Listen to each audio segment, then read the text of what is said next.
اگر کوئی غلط حرکت کرتا ہے، غلطی ہو جاتی ہے کسی سے، کسی کے ساتھ زیادتی بھی ہو جاتی ہے، اور پھر آپ کہیں یہ جی بس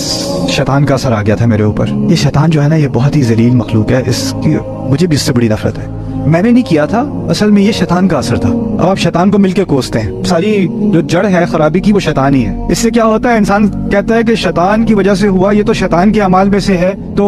اس طرح سے سمجھے کہ میں نے اپنے اوپر سے ذمہ داری اٹھا دی اور ساری ذمہ داری کس پہ ڈال دی؟ شیطان پہ، اس نے کیا، ھذا من عمل الشیطان انہ عدو مضل مبین۔ فوراً اگلی آیت میں خود ذمہ داری لیتے ہیں، کہتے ہیں ربی انی ظلمت نفسی فاغفر لی، میں نے اپنے نفس پر خود ظلم کیا، میں نے کیا ظلم، مجھے معاف کیجیے۔ یعنی شیطان تو ہے، لیکن ان کو اچھی طرح اس بات کا علم ہے کہ قیامت کے دن وہ یہ نہیں کہہ سکیں گے یہ تو شیطان تھا میرے رب، میں تھوڑی تھا۔ فوراً اللہ تعالیٰ کی طرف رجوع کر کے کہتے ہیں انی ظلمت نفسی، میں نے، اس میں کوئی شک نہیں ہے جو ظلم کیا ہے وہ میں نے اپنے اوپر کیا۔